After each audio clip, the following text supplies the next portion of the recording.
Olá pessoal, como vocês estão? Estamos aqui para mais um episódio do GentilCast e hoje o tema é religiosidade e espiritualidade na era digital.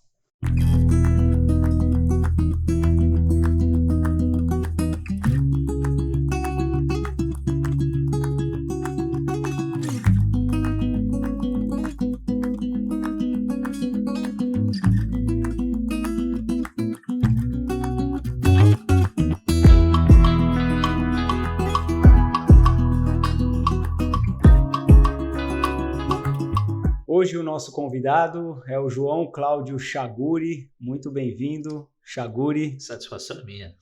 Vou ler aqui Prazer. um pouco, da sua apresentação em um dos seus livros, né? Eu vi aqui que você trouxe 2 livros aqui pra gente. O primeiro que você lançou foi quando esse? Esse aí lancei em 2011. 2011, falando com os muçulmanos. Isso. Tá? E aí aqui foi o último, né? Jesus na fronteira do Islã e suas possíveis implicações para o diálogo interreligioso. Esse foi quando? 2021. 2021? 2021. Legal. Vou falar um pouquinho aqui do currículo, né, do João Cláudio Chaguri. Ele é graduado em Teologia da Universidade Presbiteriana Mackenzie, mestre em Ciência da Religião pela PUC, mestre em Teologia pela Faculdade Teológica Batista de São Paulo, doutor em Teologia Bíblica pela Mackenzie. Que currículo, hein? Doutorando em Ciências da Religião pela PUC, comendador da Ordem Nacional do Mérito Literário, Academia de Letras do Brasil, doutor em Filosofia Universal, filósofo imortal honoris causa, Academia de Letras do Brasil, membro efetivo na cadeira 28, Academia Brasileira de Letras dos Escritores Adventistas desde 2016 e autor do livro Falando com os Muçulmanos. E é sacerdote eclesiástico da Igreja Adventista do Sétimo Dia. É isso aí. Muito bacana, hein, João Cláudio? Parabéns aí, Obrigado. Um excelente currículo. E agora eu gostaria que você falasse um pouquinho, além do que eu já falei aqui, dá uma resumida aí, quem é o João Cláudio Chaguri? Um resumo. Eu sou uma pessoa que conheci a Jesus Cristo em um período da minha vida quando jovem, e foi o ser que transformou a minha vida. Sou muito grato à Igreja Adventista do Sétimo Dia, porque me ajudou em muito no meu desenvolvimento, tanto espiritual quanto também no desenvolvimento acadêmico. Então eu sou grato. Sou casado com Sheila Cristina, que é uma arquiteta. Legal. Eu tenho 2 filhos, um rapaz de 20 anos chamado Munir, não está entre nós aqui no Brasil, está no Líbano fazendo trabalho voluntário. Que legal. Ajudando refugiados da guerra em um campo de refugiados da ONU. Então tem feito um trabalho voluntário lá na região. E tem uma menina chamada Yasmin, tem 12 anos, que graças a Deus está conosco aqui, né? Uma adolescente. E moro aqui em Santo André, sou pastor da Igreja Adventista do Sétimo Dia, em Jardim do Estádio, em Santo André. E tenho atuado já no ministério pastoral há mais de 20 anos. Sempre tive paixão por escrever, por publicar, e sempre esteve no meu coração. Sou filho de Antônio e Dolores, né? Meus pais moram no interior do estado de São Paulo, tenho 4 irmãos, um falecido, e tem sido uma bênção conviver com todos eles, conviver com toda a família, conviver com a igreja, e agradeço a oportunidade de estar aqui contigo. Uma grande honra participar deste momento tão pleno que você está nos concedendo. Que bom. Fico muito grato aí, né, por tudo aquilo que você falou. Eu sempre falo que é muito importante a gente dar ênfase à nossa família, né? Então, sua família dispensa comentários, é uma família linda, uma família abençoada. Amém. Obrigado. Já não é de hoje que eu tenho uma admiração muito grande por você, né, primeiro pelo seu trabalho, né, que é um trabalho de pastor, que a gente sabe das dificuldades, né, que um pastor tem no dia a dia. É uma vida bem corrida, uma vida bem atarefada, mas quando você está falando sobre o amor de Jesus, você podendo dar um estudo da Bíblia, você sabendo que você está salvando vidas, né? Isso é muito importante, isso é gratificante. Então, Sim. acho que é isso que dá aquele gás a mais para que você possa continuar aí na sua jornada, né? É. E gratidão também por você estar dando o estudo da Bíblia aí, tanto para minha filha quanto para mim. Está sendo de grande valia aprender um pouco mais aí sobre os ensinamentos da Bíblia, principalmente com um rapaz, né? Igual você, pastor. Muito A obrigado. satisfação é minha. Melhor é ter um aluno como o Tigo. Ah, que Eu, bom, que bom. aluno aplicado, inteligente, tanto E você quanto a sua filha. Sou grato pela oportunidade. que bom. Obrigado aí pela oportunidade também da gente ter esse bate-papo aqui e poder ajudar quem está em Ah, casa a ter um pouco mais de conhecimento no tema que a gente pegou aqui, que é religiosidade e espiritualidade na era digital. é muito interessante. É um tema muito É. interessante, até porque eu até anotei aqui que o boom mesmo, né, Uhum, aumentou muito, foi na pandemia, pós-pandemia, né? Então uhum. ali a gente viu que aquelas empresas que já estavam aptas na era digital, teve que só mudar uma chavinha ali e dar continuidade naquilo que já vinha fazendo. Sim. Mas tivemos muitas empresas também que quebraram na pandemia, porque talvez não acreditavam nessa linha digital ou achava que isso ia passar mais 5 ou 10 anos para o Uhum, negócio engrenar. E aí, quando veio a pandemia, isso virou de cabeça para baixo, né? verdade.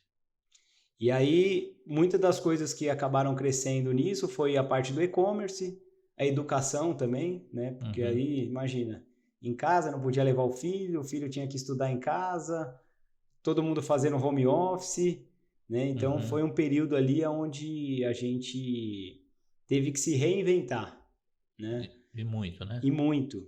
E eu vi aqui também que você comentou comigo num desses bate-papos que nós tivemos sobre a quantidade de religiões cadastradas, né? Uhum. Eu fiquei abismado. Hoje nós temos aí, é, isso é um dado até antigo, né? Como Uhum, eu havia comentado com você, um dado aí de mais ou menos uns 10 anos, em torno de 37 mil religiões cristãs. Então é um número alto, o que demonstra o desejo e a procura por algo superior, né? sim. Desde que o homem é homem, na história da humanidade, o ser humano ele sempre precisou de alguém, de um ser superior, para que ele pudesse despojar-se do seu próprio eu e entregar-se a esse ser superior, as suas queixas, as suas dificuldades, os seus remorsos, as suas dúvidas, né? E por isso o crescimento da religião. E esse crescimento da religião, detalhe, é que não se deu somente em nossa era. O Uhum, crescimento da religião, ele veio desde a Idade Média, né? Então, por exemplo, quando você pega a Península Arábica, no período da Idade Média, existiam naquela região mais de 2.000 deuses religiosos. Então você já pensou e cada deus tinha uma aplicação religiosa. Então as pessoas tinham assim a possibilidade de buscar favores, buscar entrega, uma vida de religiosidade em uma ampla gama de deuses, né? Então uhum. esse crescimento das religiões, ele é um crescimento antigo. Ele iniciou-se no período da Idade Média e hoje, nossos dias, não é diferente, né? Principalmente depois da pandemia, aí nós observamos também esse crescimento religioso, né? E existem vários fatores para o crescimento religioso. O primeiro fator, creio que seja um fator psicológico. As Uhum. pessoas precisam de algo que traga, de alguma maneira, paz ao coração, paz à mente, nos momentos difíceis da vida, né? Então, uma pessoa que está sofrendo, normalmente essa pessoa busca apoio em algum local. E a religião, ela favorece isso. Uma outra questão que creio para o crescimento religioso é a questão sociológica, né? A questão sociológica, o problema social que vive o mundo Então faz com que pessoas busquem a religião. Por quê? A religião, ela dá a você uma identidade, você se torna pertencente a um grupo, você faz parte de um grupo. Você sociologicamente não se sente só, você faz parte de uma comunidade.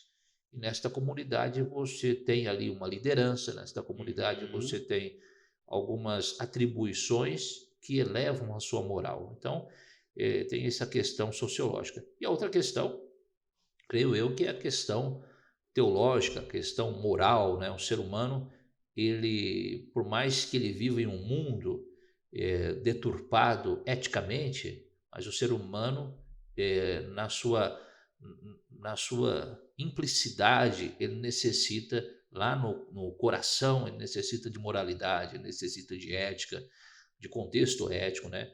E a religião favorece isso. E a religião, o Hélio, ela norteia o ser humano, ela mostra o caminho. E a pandemia favoreceu esses itens, Uhum. né? Porque imagine você numa pandemia, dentro de uma casa, sem saber a quem você pertence, fechado. Mas se você, por exemplo, pertence a um grupo religioso, Uhum. você diz: eu estou aqui, mas tem um grupo que ora por mim. Eu estou aqui, mas tem um grupo religioso que se preocupa comigo. Eu estou aqui, mas eu tenho um grupo religioso que tem interesse em mim, né? Então, a pandemia, ela favoreceu também o crescimento das religiões. E eu falo por mim, né? Uhum, Na pandemia, eu, como a minha formação é catolicismo, né? Então, uhum, desde pequeno eu vou para a igreja, participava de encontro de jovens, encontro familiar, encontro de casais, né? É uma estrutura que o meu pai e minha mãe conseguiu me proporcionar, né? uhum. Então, sou muito grato a eles por ter me dado esse ensinamento e essa oportunidade, porque é aquilo, né? Chega uma certa idade que a gente não quer acompanhar nossos É pais, verdade. né? Ainda mais talvez um domingo, onde você poderia estar saindo, viajando, vamos na missa. Uhum, Mas hoje eu com 44 anos, né? Eu consigo ter essa dimensão. Então eu uhum. sempre falo que quando eu converso com alguém que é um pouco mais novo que eu sempre falo que vai chegar um momento em que você vai conseguir agradecer tudo aquilo que seus pais fizeram por você, Sim, que é é no momento que verdade. você vai amadurecendo. E eu lembro que na pandemia, a parte espiritual e a parte religiosa estava fechada, e o que deu acesso a gente nesse momento de fragilidade foi a internet, Foi a internet, sim. né? Então a internet conseguiu fazer com que eu me conectasse com o André Fernandes lá em Orlando, Você vê? num culto, né? E ele também é um cara que eu admiro bastante, é um cara que tem uma sabedoria muito top. E eu sigo ele até hoje, então quer dizer, a pandemia proporcionou alguns benefícios, né? Que é um Sim, tema que a gente vai falar aqui também, e os seus malefícios, sim, também, né? né? Então, você sentiu, Chaguri, que nessa etapa aí de 2020 para frente, cresceu bem nessa questão e fez com que pessoas conectassem com coisas que talvez elas Não teria não oportunidades, teriam né? É. oportunidade, né? E eu queria que você comentasse um pouquinho também sobre a religiosidade e espiritualidade na questão presencial Uhum. e na questão Online. online, né? Eu acho que o primeiro ponto que a gente precisa abordar é o significado de religiosidade, né? A gente às vezes faz uma confusão entre religiosidade e religião. Hum. Apesar da religiosidade, ela, de certa forma, ela está inserida na religião, mas a gente tem que entender que são duas coisas diferentes, né? A religiosidade e a religião.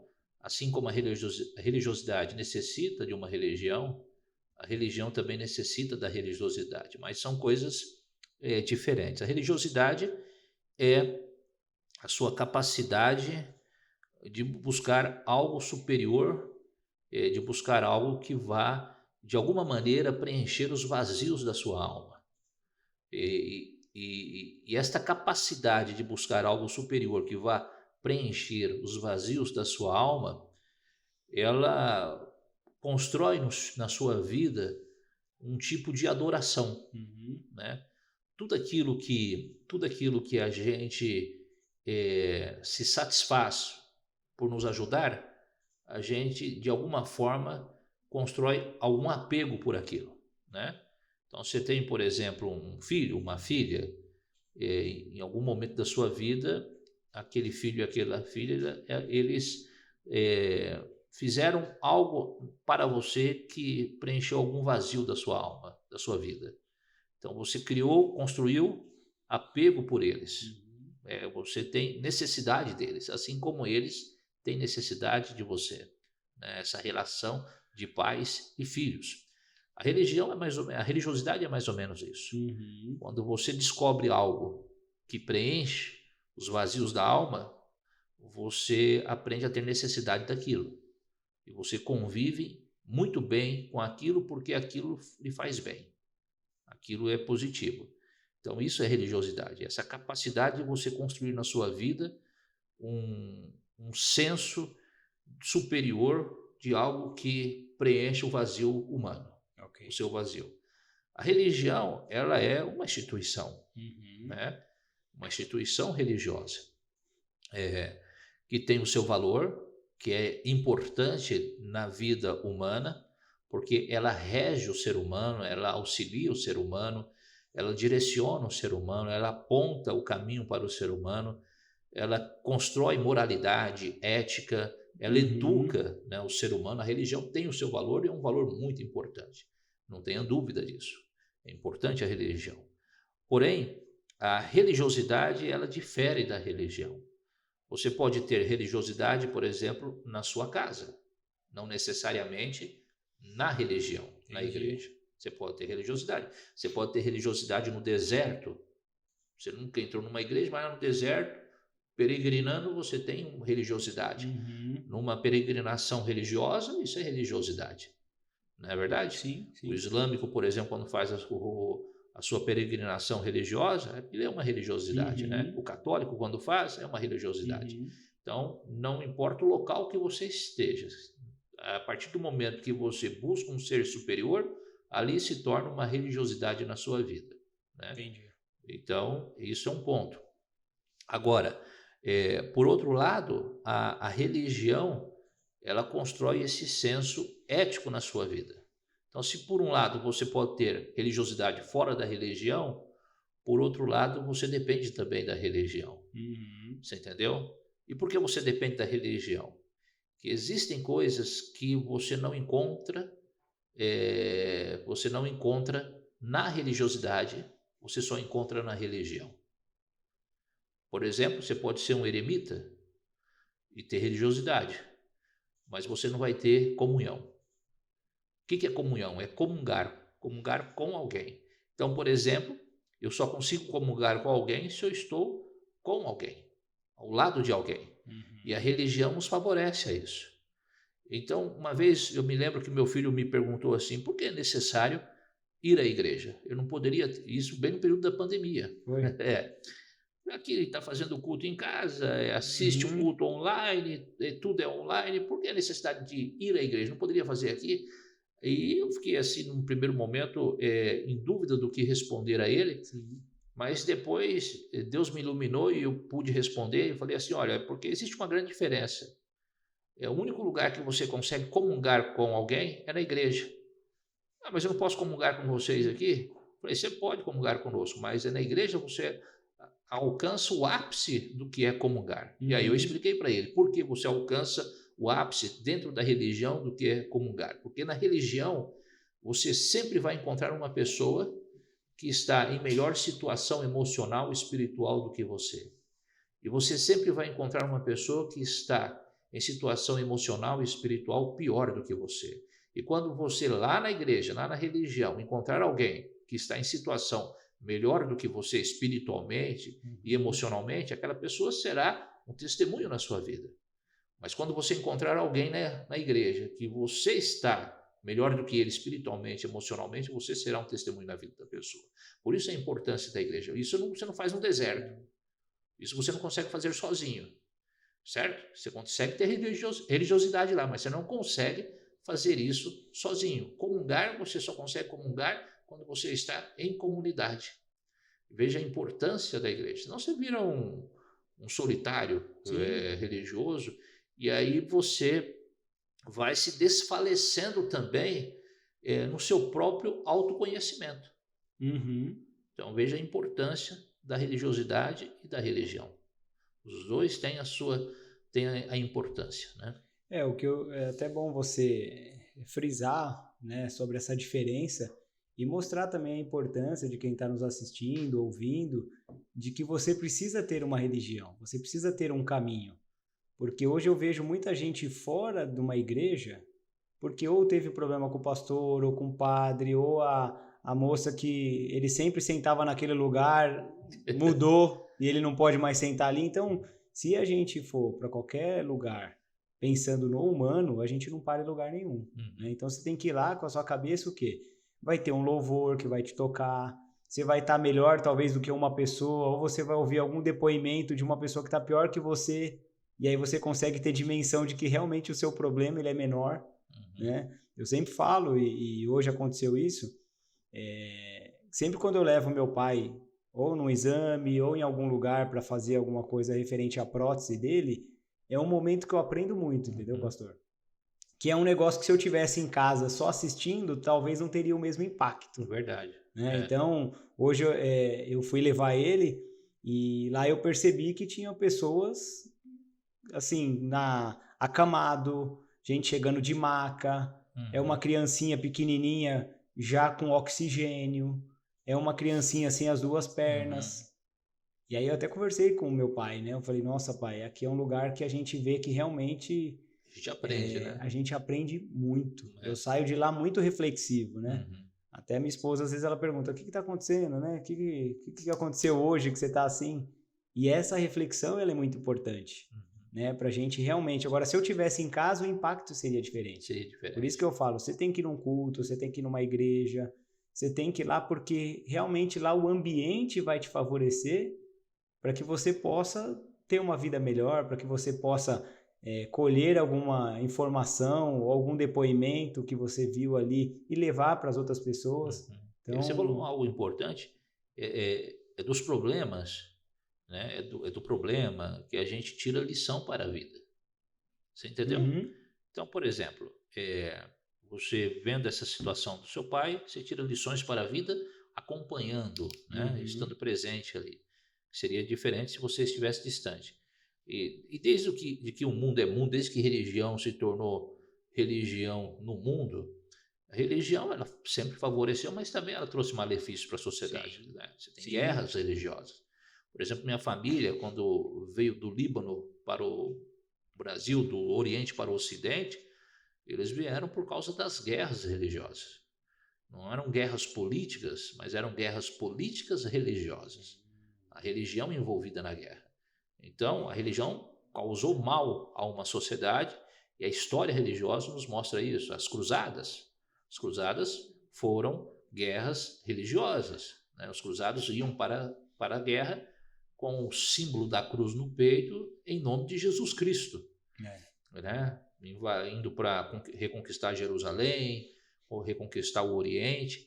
Então, a religião, em alguns momentos da história humana, ela trouxe também malefícios para a história humana. Agora, um porém, é, isso também aconteceu no tempo de Jesus. O que era a religião judaica no tempo de Jesus?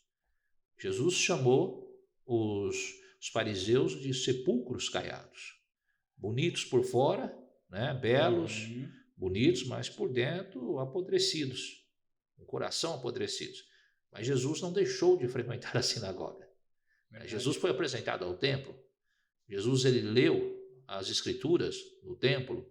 Então Jesus não deixou de frequentar, mesmo sabendo que no templo, mesmo sabendo que na sinagoga existiam problemas que causavam malefícios à sociedade da época. Uhum, E esse deve ser o nosso exemplo.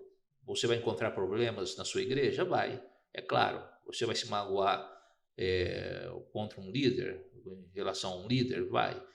Em relação a um pastor? Vai. Mas isso não faz com que isso não pode permitir que você deixe de frequentar a igreja, porque você tem que pegar aquele problema, como você disse agora, uhum. e tirar lições daquilo. para a sua vida. Sim. Isso só vai te fortalecer, vai fazer com que você cresça, porque os verdadeiros soldados, eles não são formados quando estão cômodos. Os verdadeiros soldados são formados na batalha. Ali estão os verdadeiros soldados, né? Muito boa a metáfora, né? É. E uma coisa que eu tenho também me preocupado bastante nessa era digital é que as pessoas estão ficando muito dependentes, né, do celular, da internet. Uhum. Você tira, às vezes, quando cai o WhatsApp, todo mundo fica desesperado. Fica. Caiu o WhatsApp, você já pergunta pro cara, meu WhatsApp não tá funcionando, e o seu? O seu tá funcionando? Não, o meu também não. Aí você vai na internet, cai o WhatsApp pela justiça, Uhum. e aí você fica desesperado, porque você está aguardando um pedido, você está aguardando um cliente te chamar, você está aguardando talvez um pastor, você está aguardando um ancião, e isso deixa a gente muito Sim. preocupado, né? Uma outra coisa também que tem afetado bastante é a questão da saúde mental, porque tudo que as pessoas postam, elas não postam nada ruim, né? A vida de todo mundo, quando você vê na internet, é muito boa. Às vezes é melhor do que a nossa, né? E às vezes você consegue se comparar com a outra pessoa. Nossa, por que o fulano tem um corpo diferente do meu? Por que ele tá com um carrão e eu não tô? Uhum. Nossa, estudamos juntos, ele tá lá na Europa e eu tô aqui no Brasil. E aí a gente começa a entrar nessa questão um pouco da neurose, da comparação, surta. E aí você entra nessa questão saúde mental. Uma outra coisa que me preocupa bastante também é o isolamento. Porque o que a internet está fazendo hoje? Ela te proporciona tudo dentro da sua casa. Então, falando um pouco aí do culto online, né? Você está em casa, você não precisa sair. Você tem o culto online e você consegue acessar qualquer religião de qualquer lugar do mundo. Da sua casa. Da sua casa. Você quer comer? Quer pegar um fast food? Vai para sua casa. Você quer comprar uma camisa, uma calça? Você sabe a sua numeração, tudo certinho? Vai para sua casa, para sua casa. Então, o que a internet está fazendo? Está te isolando. Sim. Te tirando da sociedade, tirando você também de poder conversar, de poder dialogar. Por isso que o índice de suicídio nas questões, nos países mais frios é onde tem o maior índice de suicídio. Sim, porque as pessoas ficam pelo isolamento. Né? E também, para finalizar essa questão aí dos malefícios, a questão do tempo. Hoje eu valorizo muito a questão do tempo. Hoje a gente está numa troca de ideias aqui que eu valorizo muito. É um aprendizado para mim, eu acho que deve ser mútuo, né? E para quem está em casa também nos assistindo, ouvindo. Mas o celular tem roubado muito o nosso tempo. Eu vejo que às vezes você posta que você está lá no interior, né? Sim. Né? Dá para ver até que a fisionomia está diferente, né? Bem melhor, né? Bem melhor, livre, né? Lidando ali com um animal, né? Um cavalo, um boi, no meio do mato. Coisa então, boa. talvez lá é o único momento que você consegue se silenciar. Sim. Né? Que você consegue olhar para você, que você consegue cuidar de você. É onde você descarrega os problemas. É onde descarrega a energia. E o celular tem roubado muito. Às vezes, quando você pega ali e vê o celular, o quanto que você utilizou no dia, você utilizou 4, 5 horas. Porque hoje o celular já não é um celular, ele é um computador, né, com outras funções, que a que você menos faz é ligar para alguém. Sim. Né? Então, esses praticamente a tua vida está no celular, tá né? Aqui. Ou tá aqui, ou tá numa nuvem, né? Igual foto. Você vai batendo foto, daqui a pouco você não tem mais. O ser humano se tornou artificial. Sim. Tudo é artificial, né? A rede social, ela proporcionou isso, como você muito bem disse aí. A gente só posta coisas boas, né? Ninguém posta o choro, a tristeza, a angústia, o desespero, o medo. Ninguém posta isso. A gente só posta as coisas maravilhosas. Então, se tornou algo muito artificial, o ser humano. Né? Por quê? O ser humano, ele chegou numa era, essa era digital, ela é uma era que proporcionou ao ser humano ausência de reflexão. Sim. Ausência de reflexão. Justamente por causa do tempo, que você muito bem conhece, e explica muito bem sobre o tema, e o tempo que a gente perde com aquilo que é artificial. Antigamente, as pessoas se dedicavam mais ao próximo e se dedicavam mais ao conhecimento, à busca do conhecimento, né? Com leituras, com aprendizados, tal. Só um parênteses, por esses dias atrás eu precisei de um marceneiro. para fazer um serviço Uhum. e o serviço é daquela, não é, é o serviço de marcenaria, mas é um marceneiro artesão. Tá.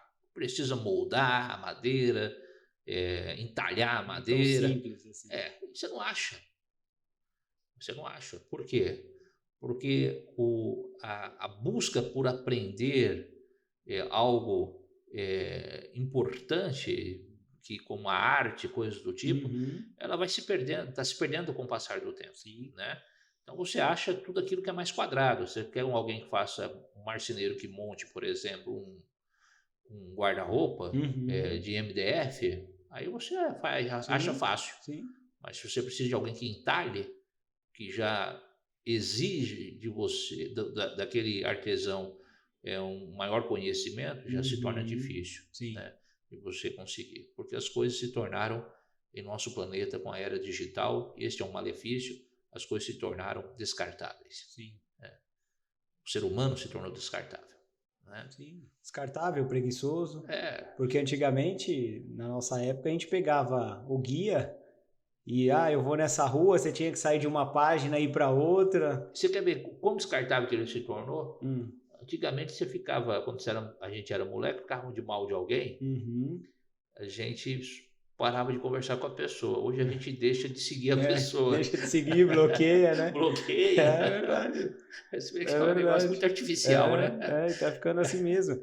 É. E também agora, nesses últimos tempos, a gente está ouvindo falar muito sobre a inteligência artificial, né? Uhum, Então, às vezes eu até gosto de usar o chat GPT, né? Que ali você coloca qualquer informação e esses dias eu até coloquei uma de propósito. Não estou uhum. me sentindo bem, estou com sinais de depressão, para ver o que ele ia Responder. responder, né? Então ele te dá um direcionamento, né? Então de uma forma assim um pouco mais artificial, mas ele te direciona para quem? Para uma terapia, Uhum, para fazer para procurar um psicanalista, para procurar um psicólogo. uhum. Então ele não vai resolver o seu problema, até porque ali você não consegue ter Sim. uma conexão, né? Você sabe que você está falando com um robô.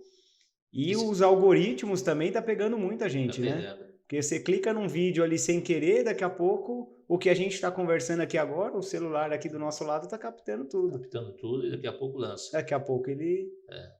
ele acaba falando. Agora me diz uma coisa, Chaguri, como ter sabedoria nessa era digital? Uhum, Porque a gente tem visto aí muitos falsos pastores, né? uhum. Muita gente falando de Deus e ganhando dinheiro, muita gente falando de Deus com conhecimento e de acordo com o que tem na Bíblia. Agora, como que, para quem está em casa nos assistindo e tem um pouco dessa dificuldade, eu não tenho um estudo da Bíblia, qual a dica que você poderia dar aí para que a gente possa ter um olhar mais Uhum. atento nesse A sentido? sabedoria, ela vem através da experiência de vida. A sabedoria é diferente de QI, coeficiente de inteligência. Uhum. Sabedoria está a sua experiência de vida e o seu coeficiente emocional, né? As suas emoções, a sua vida, aquilo que você galgou durante todo o decorrer da vida. Então, por exemplo, você pega alguém, uma pessoa de 80 anos, de repente nunca entrou numa escola, mas é uma pessoa sábia, Uhum. porque a experiência de vida lhe concedeu isso. E de repente nunca teve a oportunidade de entrar numa escola. E não somente a experiência de vida, o contexto que ele viveu, né? Normalmente, quando você vive um contexto familiar de pessoas sábias, que usam da sabedoria para o ensino com os filhos, a tendência é que os filhos também sigam o mesmo processo de vida, né? Agora, com a inteligência artificial, com as redes sociais, tudo aquilo que é online, infelizmente nós estamos deixando de ter pessoas sábias no mundo, Uhum. porque a nossa experiência de vida é com aquilo que não é palpável, é com aquilo que a gente não sente, não vê, não pega. A nossa experiência de vida, ela é uma experiência de vida artificial.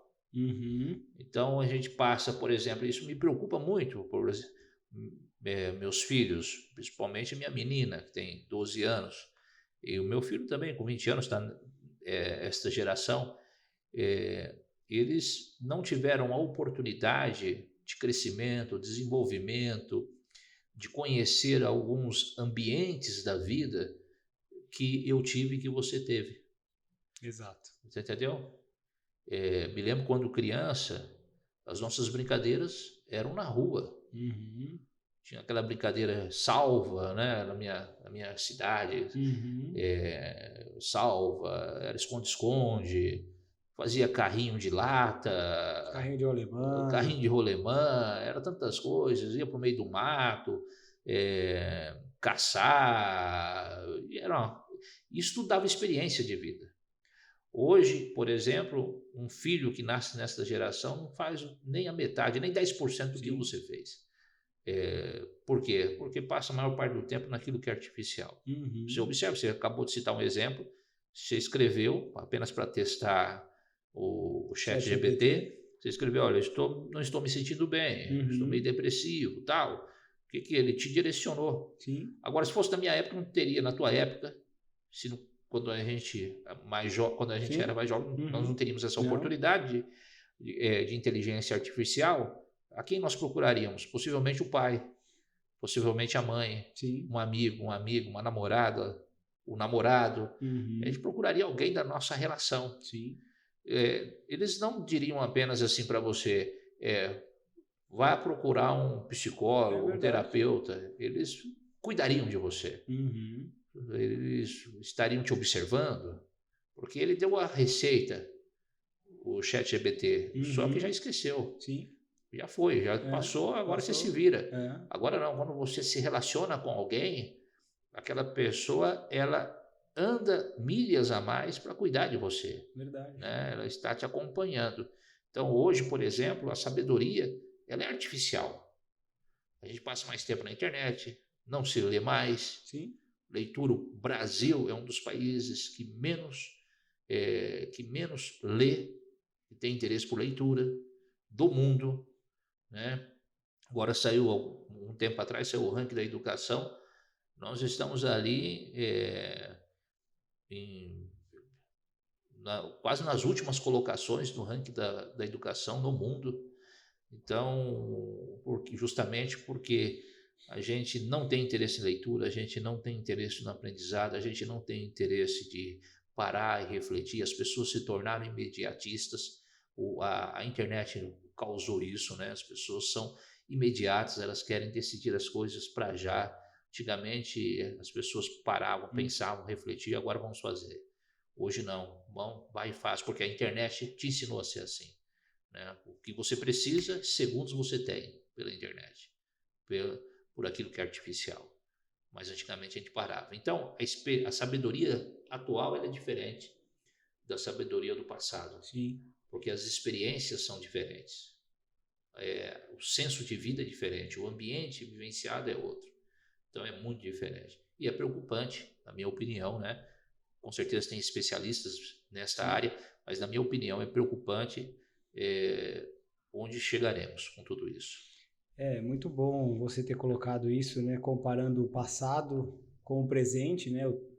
E uma coisa que me chama muita atenção, voltando na questão do tempo, né? A gente comentou ali do tempo roubado, né? Dentro dos malefícios que a era digital tem feito. E uma coisa que eu também valorizo muito, mas eu percebo que no passar do tempo nós estamos perdendo, que é o tempo de qualidade. O tempo de qualidade. Hoje, dependendo se eu falar, vamos tomar um café no sábado à tarde ou tomar um chá no domingo, a gente tem que consultar a agenda. Normalmente a gente já tem agenda já com compromisso para os próximos 2, 3 meses. Né? Então você perde a oportunidade de estar com alguém que você gosta, de estar num ambiente legal, por tantos compromissos que a gente acaba tendo. E aí você tira isso no dia a dia. O pai trabalhando, a esposa trabalhando, porque antigamente, né, era dos nossos pais, o pai ia trabalhar, trazer a parte financeira para casa e a mãe cuidava do lar, cuidava dos filhos, fazia o almoço, dava carinho, né? Então isso era muito bem dividido.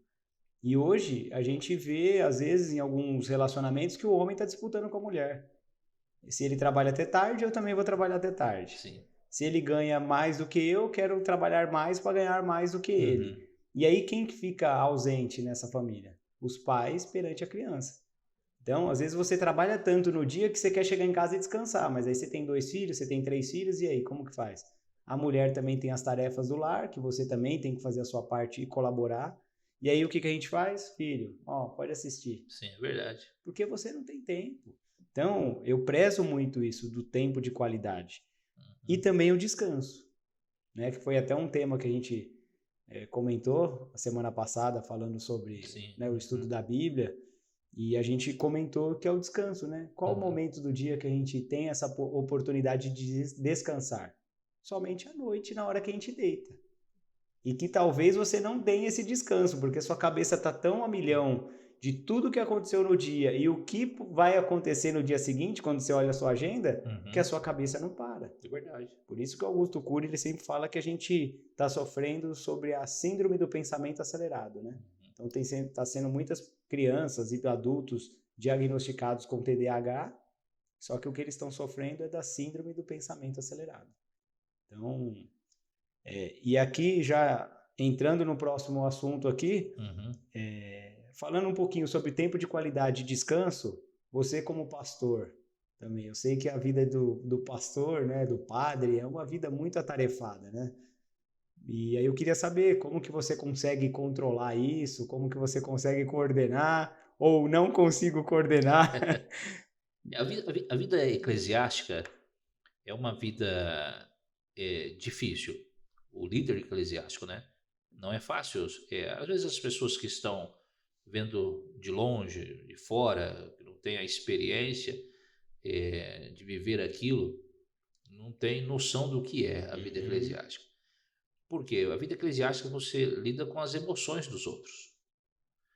E eu costumo dizer que é diferente de um psicólogo. Entendeu? O psicólogo, ele é um profissional. A pessoa vai ser atendida por um psicólogo, ele pagou por aquela sessão, ele entra, fica 40 minutos ali com o psicólogo termina a sessão, ele volta para casa e acabou. O sujeito não tem relação alguma com o psicólogo.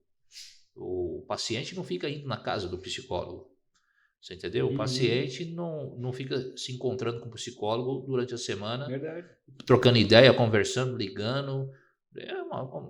Apenas profissional. Sim. O líder religioso é diferente disso. O líder religioso, ele, nas devidas proporções, ele faz o papel do psicólogo, né? Não sendo psicólogo. Às vezes pode ser que tenha alguém que seja psicólogo, tenha formação, mas a maioria não é. Então ele faz o papel do psicólogo, porém ele mantém relação com aquela pessoa, porque convive o mesmo ambiente que ele vive. Verdade. Você entendeu? Então ele orienta publicamente, ele orienta individualmente e mantém relação com aquela pessoa, convive com aquela pessoa nos cultos que frequentam, nas reuniões que tem, nos telefonemas, nas visitas, nos encontros. Então existe uma convivência, né? Então isso se torna muito carregado para o líder religioso. Sim. Porque ele não consegue desvencilhar o problema da pessoa do seu dia a dia. Ele não consegue, porque ele está vendo a pessoa todos os dias praticamente. Quando não está vendo, ele tem relação com esta pessoa por telefone, em alguma atividade da instituição religiosa, coisas do tipo. Então ele não consegue desvencilhar. Diferente do psicólogo, que ele termina a sua sessão, ele vai para casa, acabou. O psicólogo não fica dando telefone particular para paciente, dá o telefone do consultório, não é assim? É do consultório, ele não fica, o psicólogo não dá endereço da sua casa para paciente, né? Acabou. Você quer ajuda de novo, marca a próxima sessão, é assim que funciona. E o líder religioso não, ele tem uma relação muito próxima com o membro daquela igreja, né, que está passando por algum problema. Agora, o líder religioso ele precisa ter também uma mente aberta para entender quando ele precisa também de um psicólogo, né? Porque ele vai acumulando tantos dessabores, tantas dificuldades, tantos remorsos, culpas, que chega um momento que ele precisa também de desabafar, conversar com alguém, trocar uma ideia, procurar um psicólogo, procurar um terapeuta, porque senão o sujeito surta. O ser humano é uma máquina, Sim. né? Chega uma hora que não aguenta. E tem uma desvantagem também no líder religioso, além de todas estas aí, existe uma desvantagem. O líder religioso, ele tem um papel que, ao mesmo tempo que ele é pastor, ele orienta religiosamente, ele precisa ser educador, Uhum. ele precisa ser terapeuta, e às vezes não é educador, às vezes não é terapeuta. Ele precisa ser Uhum. psicólogo, às vezes ele precisa ser psiquiatra, às vezes precisa ser médico, médico do coração, médico do estômago, porque o sujeito, Uhum. pastor, estou Sim. com um problema aqui, falta de ar, o que eu faço, né? Verdade, verdade. Então, são as preocupações que as pessoas têm. Então, o líder religioso, ele acaba sendo muito cobrado, porque as pessoas esperam muito dele, e o ser humano não é capaz de suprir todas as necessidades dos semelhantes. Então ele acaba sendo muito cobrado. Esse é um ponto negativo. Uhum.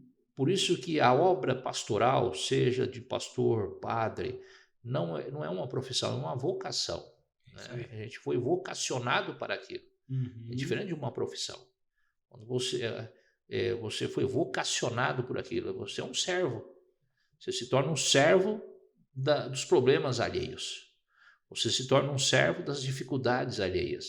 Você se torna um servo dos remorsos, das culpas, das perdas, né? Não basta, por exemplo, se perde um filho, perde uma filha, perde um pai, perde uma mãe, não basta você só ir no velório e fazer o culto fúnebre, né? Uhum. Ou a missa para o padre. Não basta, mas você precisa ter uma relação com aquela família. Então, não é só uma questão profissional de você ir lá e você prega e volta, não. Aí você tem que aconselhar, você tem que tentar dar esperança, Uhum. você precisa tentar dar alegria nos momentos tristes. O líder religioso, ele precisa ser alguém que chora quando o outro chora e sorri quando o outro sorri. Agora, o líder religioso que sorri quando o outro se entristece e chora quando o outro se alegra, então esse não é um verdadeiro líder Verdade. religioso, né? Porque o papel do líder religioso é ele se doar em prol do outro. Agora, é cobrado, por quê?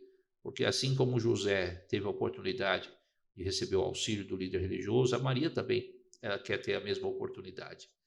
E às vezes o tempo não favorece isso. E eu vejo assim que muitos líderes religiosos eles perdem até a família, Sim. porque dedicam mais à família de outros e Do que a esquecem da própria. sua própria família, porque dedicam mais tempo aos outros do que à sua família. Às vezes, um filho quer conversar, Verdade. uma filha quer bater um papo, dialogar, trocar uma ideia, desabafar, a esposa quer bater um papo, conversar, e às vezes o líder não pode porque tem que atender a família X. Você imagina isso na cabeça de uma criança. Ele não tem essa dimensão, Não né? tem. Uma menina que chega para você, papai, eu quero conversar. Podemos brincar? Podemos sair? Uhum. Me leva no shopping, me leva no parque. Papai, vamos hoje passear lá no bosque com a família, vamos fazer um piquenique. Aí você fala assim, eu não posso, filha, porque hoje o papai vai atender a família do irmão É tal. isso aí. Mas quer dizer que a família dele é mais importante que a nossa? Você entendeu como é que É, é? não tem Então, essa não tem dimensão. essa dimensão. Não. Então, são os malefícios, digamos assim, Uhum. ou os percalços da vida religiosa, né? Da Imagino. vida do líder religioso.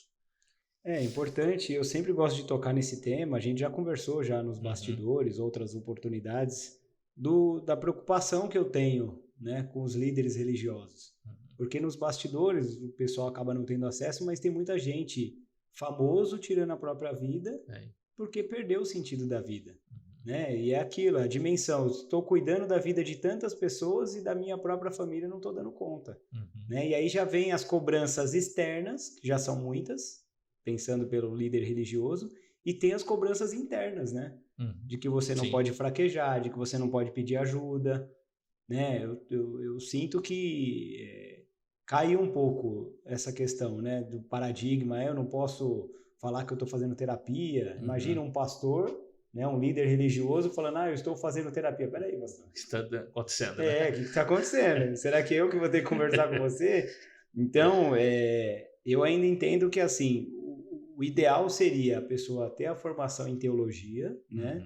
Dentro daquilo que ele precisa ter, e ter a formação também em psicologia. Seria fundamental, né? Porque hoje eu vejo muita gente, quando vem conversar com um líder religioso, ele abordar tudo que tem na Bíblia, né? Baseado na Bíblia, mas e o conhecimento da pessoa? O que é uma ansiedade? Como cuidar de uma ansiedade? Se a pessoa chega para você e fala, eu quero tirar a minha vida, pastor. E aí, qual o direcionamento que você dá? O líder religioso, ele tem que ter a capacidade de saber o que é de responsabilidade espiritual e do que é de responsabilidade de saúde. Muito bom. Você entendeu? Então, você tem que saber, nem tudo que a pessoa passa significa que é espiritual. Às vezes chega o sujeito dizendo assim, alguém fala assim, fulano está endemoniado. Eu não tem nada de endemoniado. É um problema psiquiátrico. Verdade. Vai para o psiquiatra. Pode acontecer, você entendeu? Às vezes a pessoa está com um problema depressivo e fala que é problema espiritual. Não tem nada a ver com problema espiritual, depressão. Vai se tratar, vai buscar auxílio com um psicólogo, um profissional da área. Sim. Então, você tem um limite para a atuação. Você não pode ultrapassar aquele limite. O teu papel você aconselha até onde a sua vocação lhe proporciona. Além daquilo, quando você entra em temas que não diz respeito à sua vocação, você está sendo infiel com a sua vocação. Sim. Então, entrou em temas, por exemplo, da área da psicologia, direcione para um psicólogo. Isso aí. Entrou em temas da área da psiquiatria, direcione para um psiquiatra. O sujeito está com problema de pressão, eu creio na oração, tenho fé, mas a oração vai resolver, manda para o médico. É isso aí. Entendeu? Vai se tratar, Concordo. vai procurar o médico, vai buscar auxílio médico, vai cuidar da saúde física, da saúde emocional. Então, existem profissionais que Deus colocou no mundo para cuidar dessas pessoas esses profissionais não são pastores, não são padres. Sim. E nem os padres e pastores são médicos, profissionais da área de saúde. Cada um tem que cuidar da sua área. Da sua área. Então, meu papel é o quê? Como pastor, chega alguém e diz assim, pastor, eu estou enfrentando um problema de casamento, até onde eu posso atuar como pastor? Eu atuo. A partir daquele momento que eu vejo, não, agora já estou entrando em questões da intimidade do casal, então não é meu papel. Então eu tenho que encaminhar para alguém especializado da área, um profissional da área. Você entendeu? Pastor, meu filho está envolvido com drogas, então qual é o meu papel? Eu atuo até onde posso. A partir do momento, não, então agora não é meu papel, nós precisamos buscar um auxílio médico para ele se livrar das drogas. Então a gente tem que separar qual é o papel de Deus, a atuação de Deus, mas chega um momento que a gente tem que ter coragem de entender que Deus colocou profissionais para cuidar de outras situações constrangedoras da vida. Isso é sabedoria, né? É sabedoria. Ter a capacidade. Né? Você é casado com uma psicóloga, de vez em quando, se alguém me procura, eu indico para algum psicólogo. Sim. Seja ela, seja uma outra psicóloga ou outro psicólogo. Porque não é da minha área. Sim. Você entendeu? É verdade. Não é da minha área. É da área do profissional que se preparou para aquilo. E vai fazer muito melhor do que qualquer pastor, qualquer padre, que não se preparou para aquilo. Verdade. O papel do pastor é pregar a palavra de Deus, subir ao púlpito, pregar a palavra, tal qual está escrito na palavra de Deus, orientar o povo na ética, na moralidade, na busca de valores cristãos, o amor ao próximo, o perdão, a misericórdia, a piedade. Esse é o papel pastoral. Cuidar dos membros, visitar os membros, buscar auxílio para sociabilizar o membro dentro da própria sociedade, seja ela externa ou interna, ou seja ela a sociedade como um todo, ou seja a sociedade interna, o ambiente que aquele membro vive, que é a igreja, né? Legal.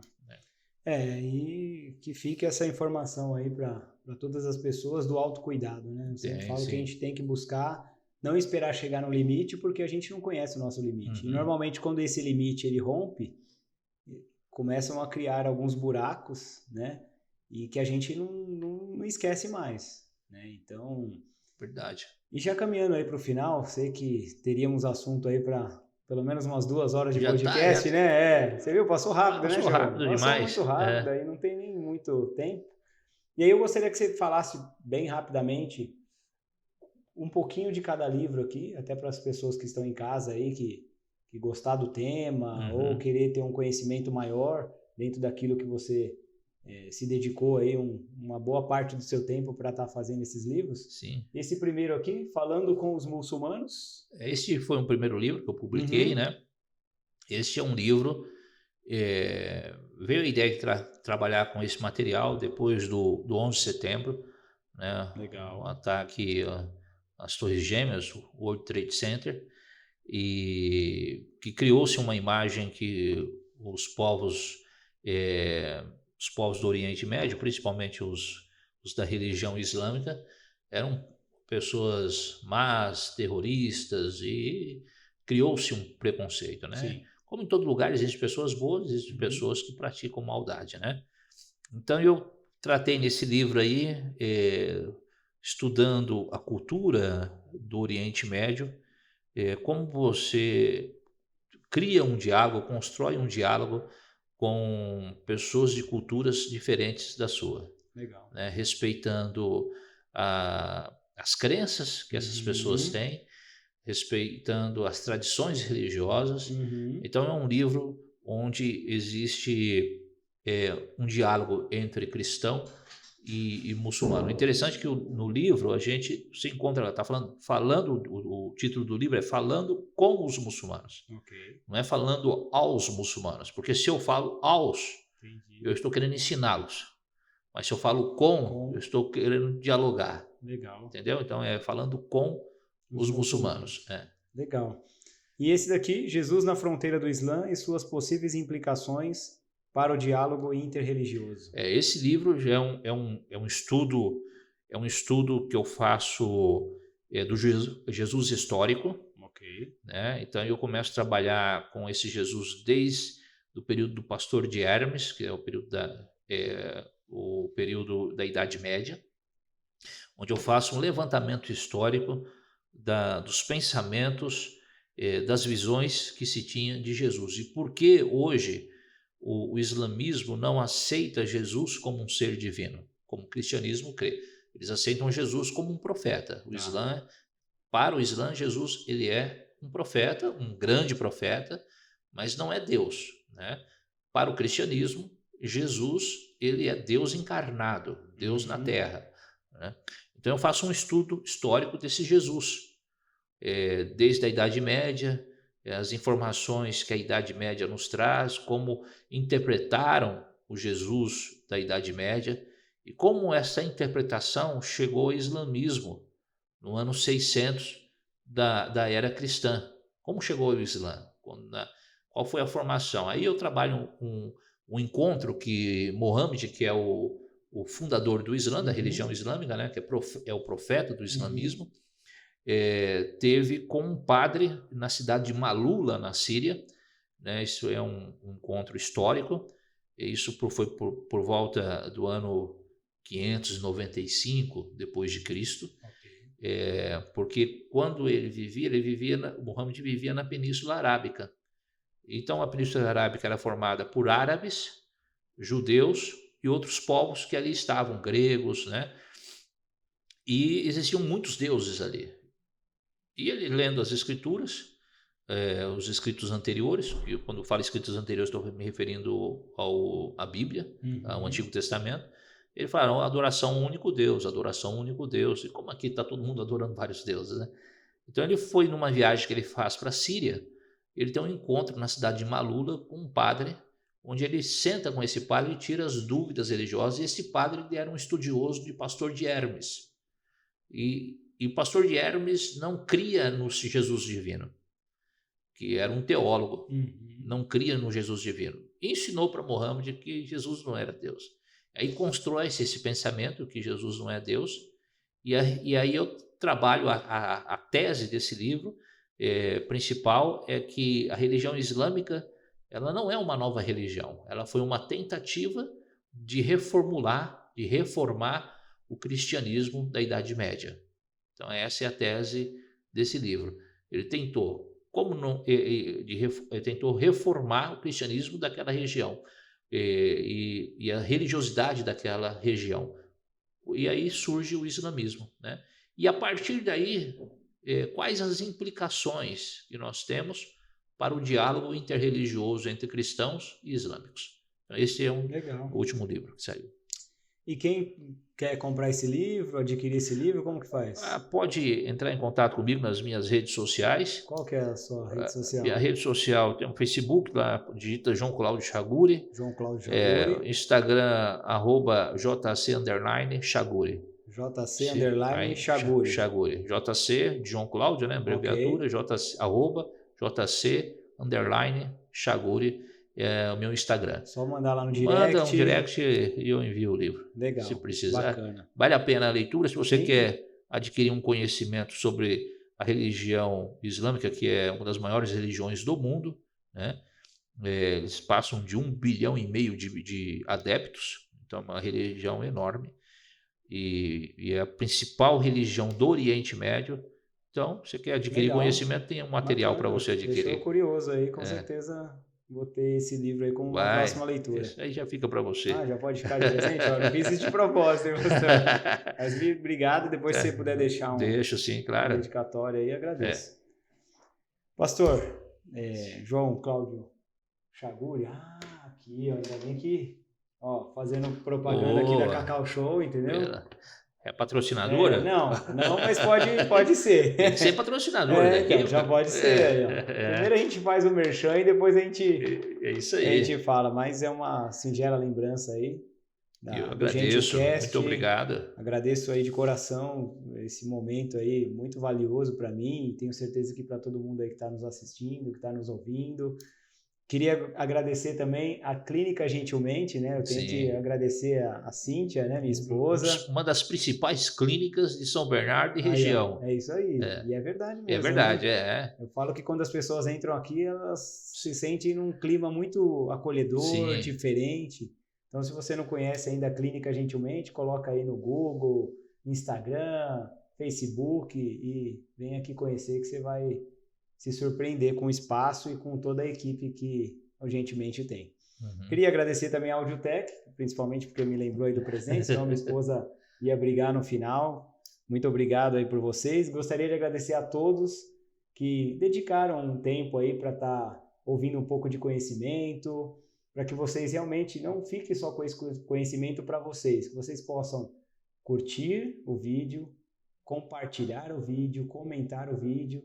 Isso é muito importante para a gente, para a nossa relevância aí no YouTube, no Spotify. Então, conto com a colaboração de todos. E até o próximo episódio.